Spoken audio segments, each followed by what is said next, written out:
Deməli, gəlin düşünək ki, birinci şərt operatorları bizim nəyimizə lazımdır. Yəni, şərt operatorları olmadan sualları biz yaza bilməliydik. İlk mövzumuz dəyişənlər idi, C++-a giriş və artıq şərt operatorlarını keçmək məcburiyyətindəyik. Niyə? Məsələn, hansı tip suallar ola bilər ki, biz o sualları işləmək üçün mütləq şərt operatorlarını bilməliyik. Elementar bir nümunə verək və nümunə üzərindən də elə mövzuya giriş edək. Deyək ki, bizə bir n ədədi verilir və soruşulur ki, bu n ədədi müsbətdir, mənfidir, yoxsa sıfıra bərabərdir. Və birinci keçdiyimiz mövzuya əsasən bunu təyin etməyimiz çətin olur ki, biz necə təyin edə bilərik? Yəni biz bilirik ki, n sıfırdan böyükdürsə müsbətdir, sıfırdan kiçikdirsə mənfidir, sıfıra bərabərsə ki, deməli sıfıra bərabərdir. Amma bunu necə şərt olaraq soruşaq? Bu şərti necə koda qarşı qoyaq?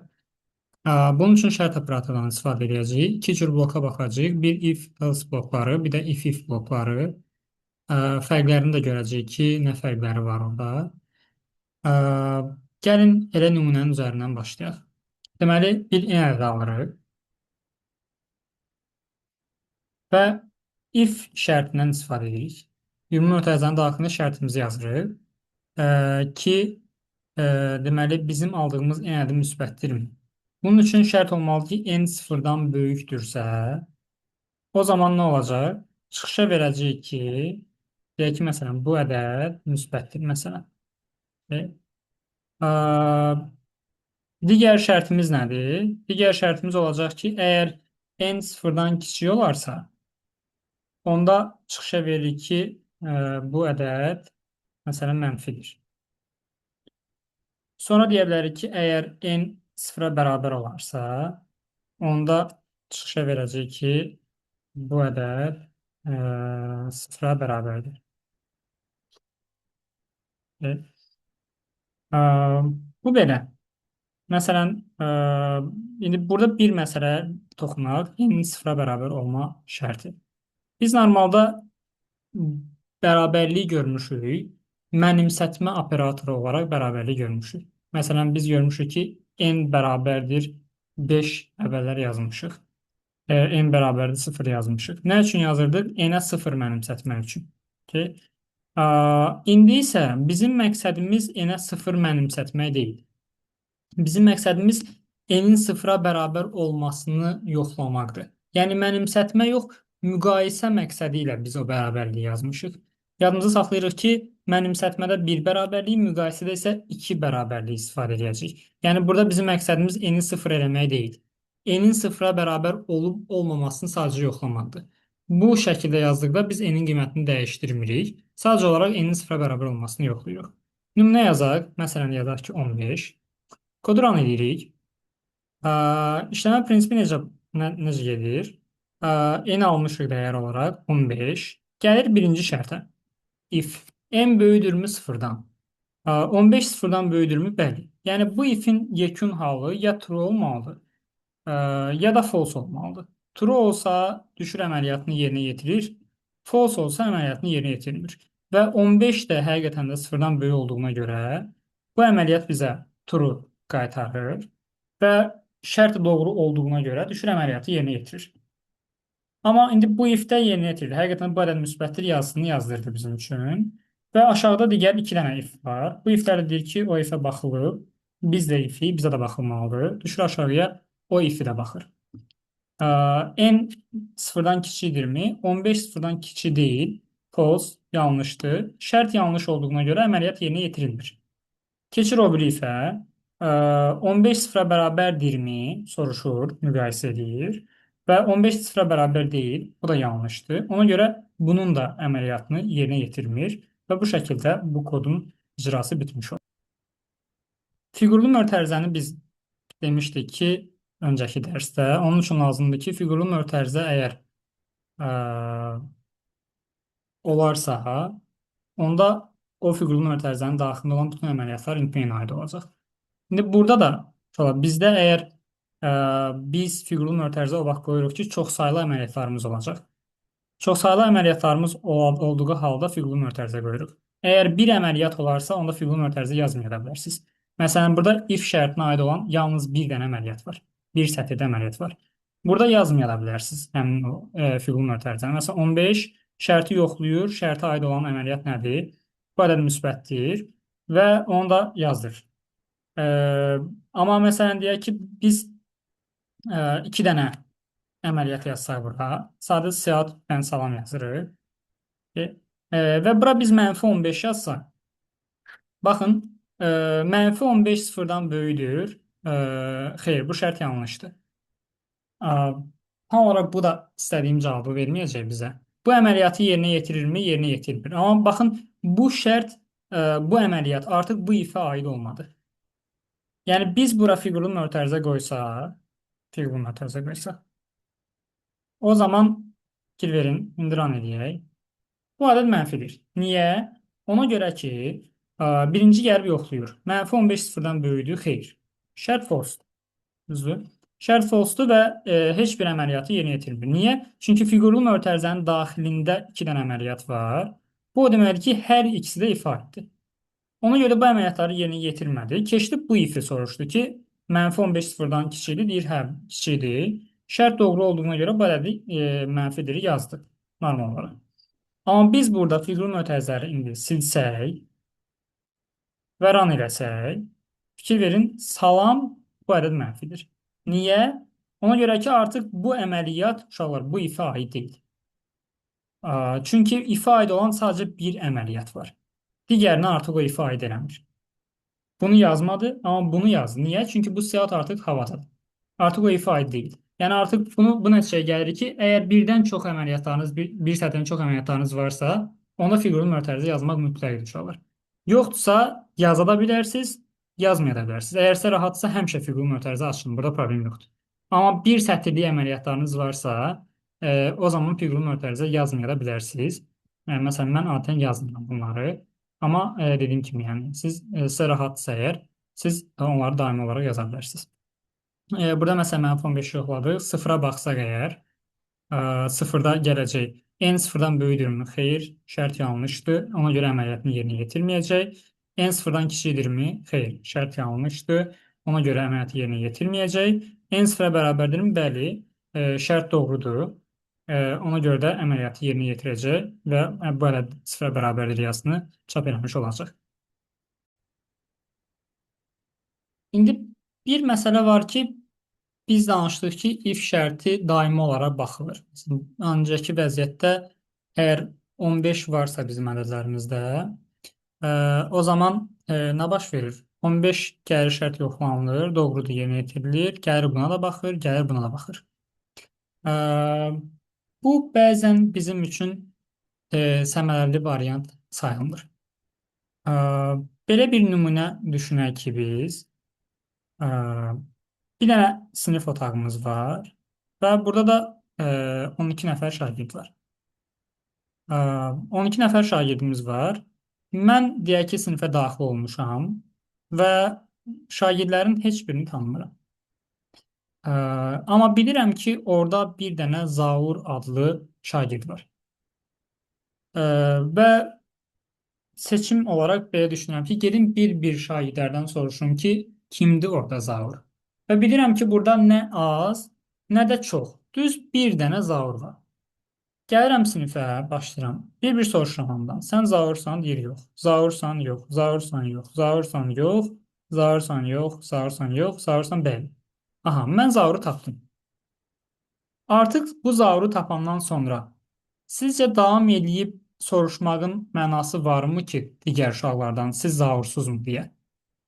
Ehtiyac yoxdur. Başına baxayım. Aha, bəli. Bəs soruşsam kimsə mənə yalandan deyəcəkmi mən Zauram? Yox. Yəni yanlış cavab tapmayacağam oradan. Sadəcə olaraq vaxt itirəcəm. Düzdür? İndi bənzər məntiq. Əgər mən n-in 15-dən 15 qiymətini daxil eləmişəmsə, 15 böyüdür sıfırdan, bəli. Bu əməliyyatı yerinə yetirdim. Sizcə davam edib digər iflərdən də doğru olmalarını soruşmağımın mənası var idi, uşaqlar? Yox. Yoxdur. Çünki bir ədəd həm 15-dən sıfırdan böyük olub, həm də sıfırdan balaca ola bilməz. Əgər bu sıfırdan böyükdürsə, demək ki, digər iki şərt 100% ki, səhv olacaq. Yəni ola bilməz ki, bu şərt də doğru olsun, bu şərt də paralel doğru olsun. Bu mümkün deyil. Yəni bu sual üçün. Onda biz deyə bilərik ki, bu şərti əgər mən doğru tapmışamsa, gedib boşuna digərlərini yoxlama. Onsuz da yox cavabı alacaqsan və problem odur ki, vaxtımız gedəcək bizim. Ona görə onları nə edirik? Biz yoxlamırıq gedib. Bunun üçün if yazmırıq uşaqlar bura. Else if yazırıq. Okay? Else if. Fərqi nədir if-lə else-in? If-də gördüyümüz kimi hamısını gedir yoxlayır. If, else, if bloklarında sadəcə bir dənə doğru şərt olur. O da hansıdır? İlk gələndir.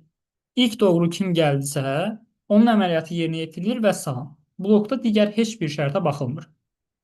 İndi məsələn fərq odur ki, uşaqlar 15 daxil eləmişik.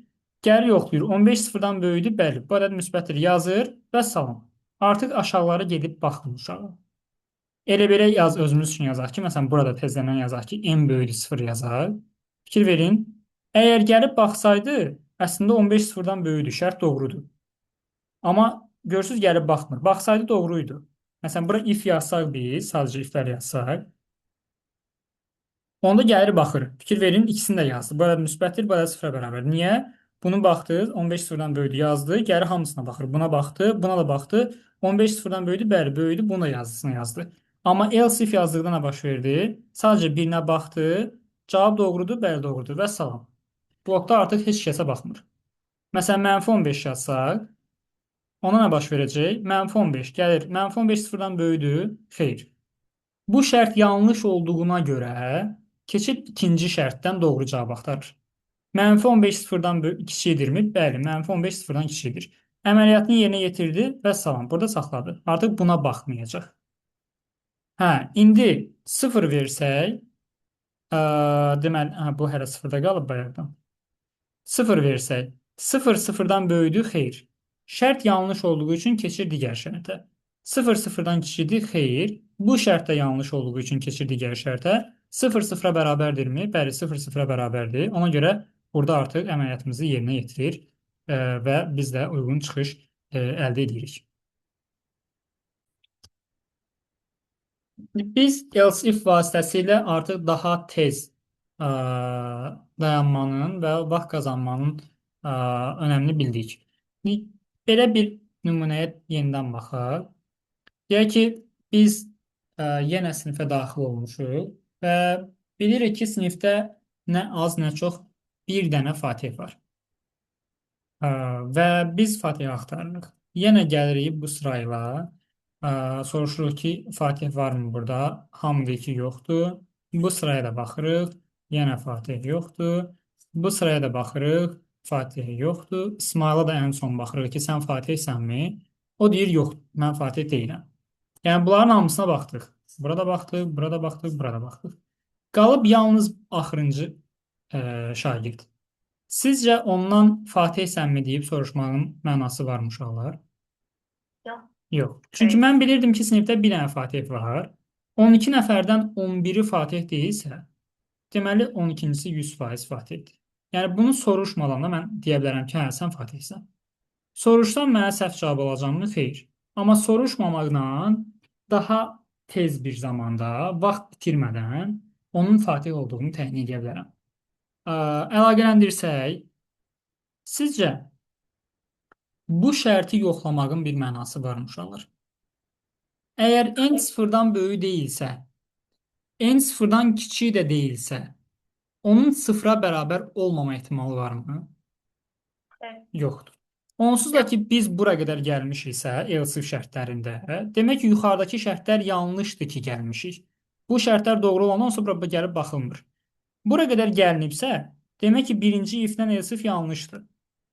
N sıfırdan böyüdürsə, bu yanlışdırsa, sıfırdan kiçik olması da yanlışdırsa, demək ki, bu 100% sıfıra bərabərdir. Bunun başqa ehtimalı yoxdur. Necə ki, bayaq 12 nəfərdən 11-i Fatih deyilsə, 12-cisi 100% Fatih idi.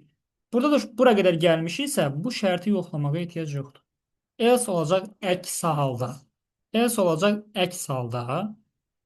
Yəni, heç bir şərt olmadan, qeyri-şərti biz onu birbaşa əməliyyata verəcəyik ki, get əməliyyatı yerinə yetir. Bura qədər gəlmisənsə, sənə mən sorğu-sualsız əminəm ki, sən düzsən və gedirəm ona əməliyyatı yerinə yetirirəm. Fərqi nə olacaq? 15 yazsaq biz, 15 sıfırdan böyüdürmü? Xeyr, deyil. Bəli, sıfırdan böyüdür. Əməliyyatı yerinə yetirdi və salam stopladı. Çünki ES-lərə baxmır. Mənfi 15 yazsaq, onda mənfi 15 sıfırdan böyüdürmü? Xeyr. Yanlış olduğu üçün keçir ikinciyə. Mənfi 15 sıfırdan kiçildirmi? Bəli. Əməliyyatı yerinə yetirdi, stopladı. Sıfıra gəlsək, 0 sıfırdan böyüdürmü? Xeyr. Keçir digərinə. 0 sıfırdan kiçildirmi? Xeyr. Keçir digərinə. Şərt soruşmur. Deyir ki, sən bura qədər gəlmisənsə 100% sıfıra bərabər olursan. Və nə olur? Bu ədəd sıfıra bərabərdir yazdırılmış olur.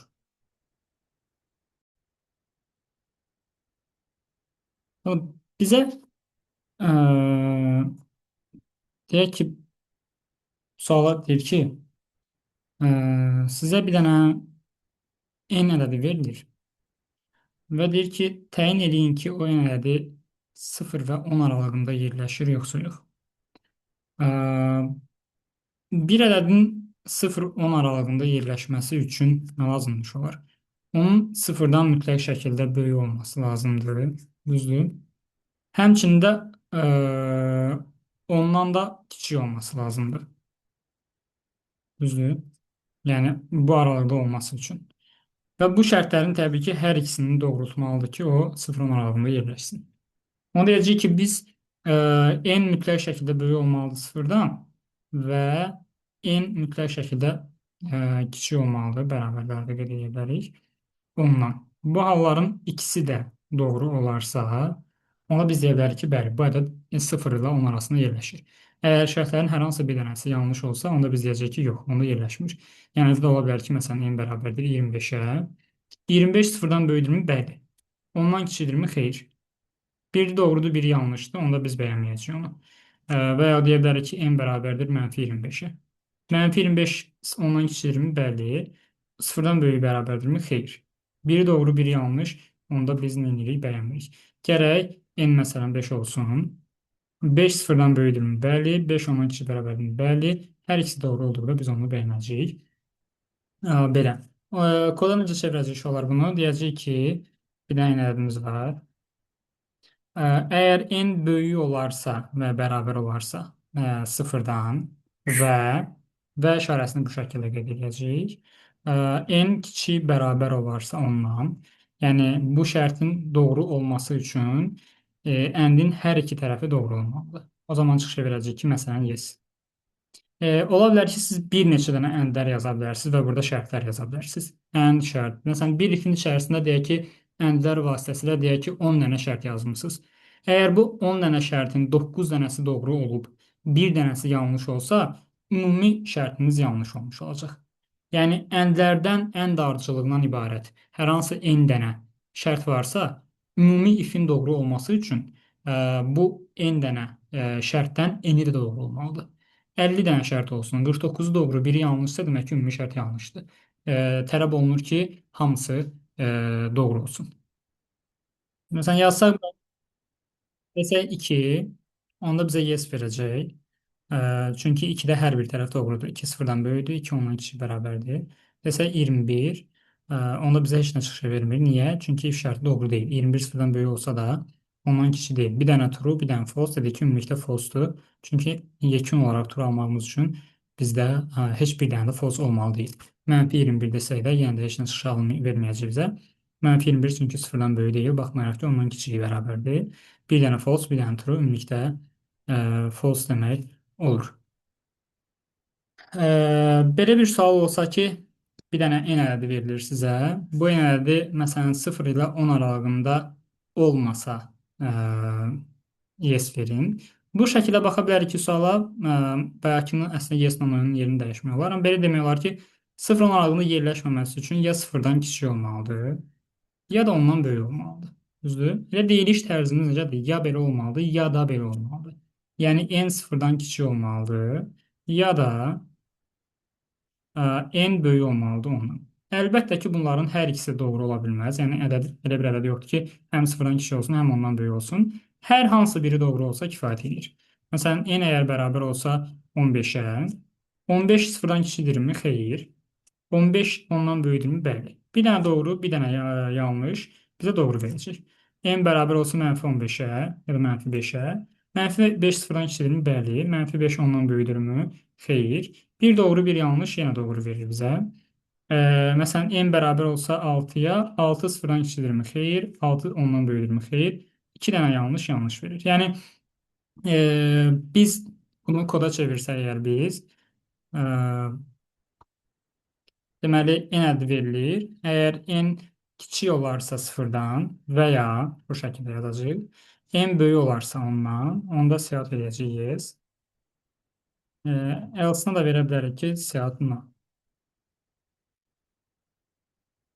Bu zaman da, məsələn, biz bura -21-in özünü saxlasaq, -21 yes verir. Niyə? Çünki -21 sıfırdan kiçikdir. -21 ondan böyük deyil. Bir dənə doğru olması kifayət edir. Burada da biz deyə bilərik ki, bizim deyək ki, 50 dənə şərtimiz var. Orlarla ayrılıb hamısı bir dənə f-in daxilində. 50 dənə şərtdən 49 dənəsi yanlış olub. Bir dənəsi doğru olsa, ümumi şərtimiz doğrudur.